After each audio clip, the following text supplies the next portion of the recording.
Zéro limite. Vérité intégrale, humour total. Le podcast de développement personnel comme vous ne l'avez jamais vu. Bonjour à tous. J'ai envie aujourd'hui de vous parler d'un nouveau standard que j'ai découvert.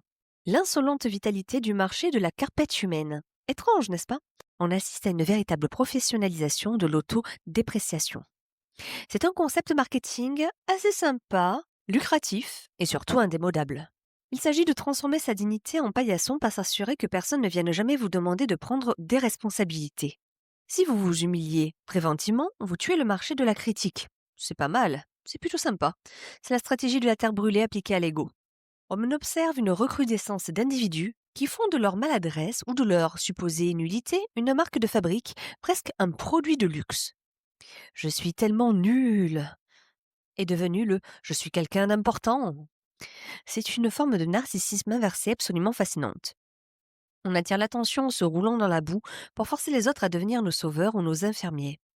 Le message envoyé au monde est limpide. Je suis déjà au fond du trou.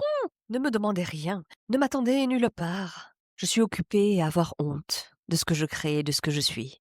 C'est ce qu'on appelle le triomphe de l'impuissance programmée. Et il y a une chorégraphie très précise chez celui qui porte cette blessure d'humiliation. Une sorte de tango avec l'invisible. Vous connaissez cette personne qui entre dans une pièce et qui s'excuse d'occuper un petit volume d'air? Elle ne marche pas, elle demande la permission au carrelage. Elle arrive à une réunion, tout doucement. Elle a la meilleure idée du siècle, mais elle la présente comme si elle venait de confesser un crime. Elle commence par « Je dis peut-être une bêtise. Je ne suis pas expert. Ne me jetez pas des pierres, s'il vous plaît. Ou avec douceur, s'il vous plaît. » Elle installe elle-même les tréteaux, prépare les tomates pourries et donne le signal de départ. On a envie de lui dire « Mais parle, on s'en fiche de ton état civil émotionnel !» Le plus important, c'est la gestion de l'espace. Elle va choisir la chaise qui grince, le coin de table où elle va forcément renverser son café, juste pour pouvoir dire « Ah, c'est bien moi ça, je suis une catastrophe ambulante !» Et c'est un métier à plein temps. Elle crée le malaise pour que vous soyez obligé de la rassurer. C'est une prise d'otage affective déguisée en modestie. Elle vous force à regarder ses blessures comme on regarde un accident sur l'autoroute. On n'en a pas envie, mais c'est tellement encombrant qu'on ne peut pas faire autrement. Et vous savez quoi? Le pire, c'est que cette petite ronde de l'autosabotage, la majorité d'entre nous la réalise. On finit par se complaire dans cette petite mélasse de l'indignité.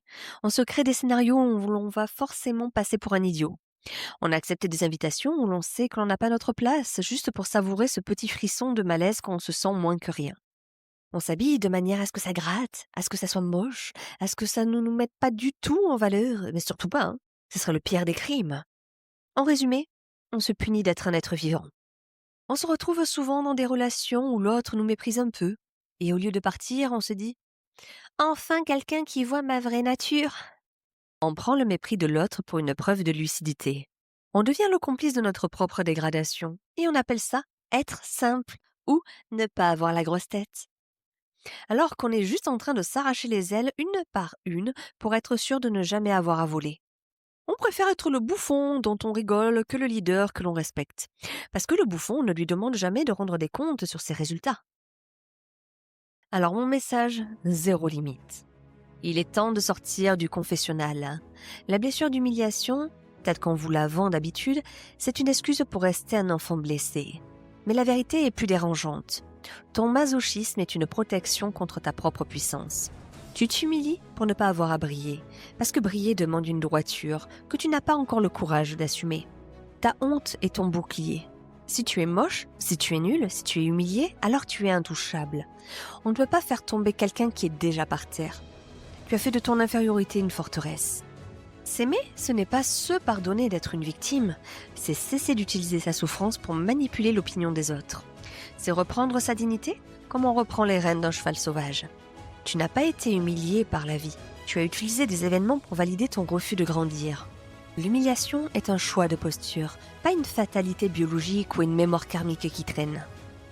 La prochaine fois que tu sentiras cette envie irrépressible de te rabaisser, de faire une blague sur ta nullité ou de t'excuser d'exister, ferme ta bouche. Supporte le silence. Supporte l'inconfort d'être regardé dans le filtre de ta victimisation. Ta dignité n'est pas négociable. Mais c'est toi qui l'as mise aux enchères. Arrête de vendre ton honneur pour quelques grammes de pitié. Redresse le dos, porte tes vêtements avec fierté, lève la tête et assume l'arrogance d'être simplement là, debout, sans t'excuser.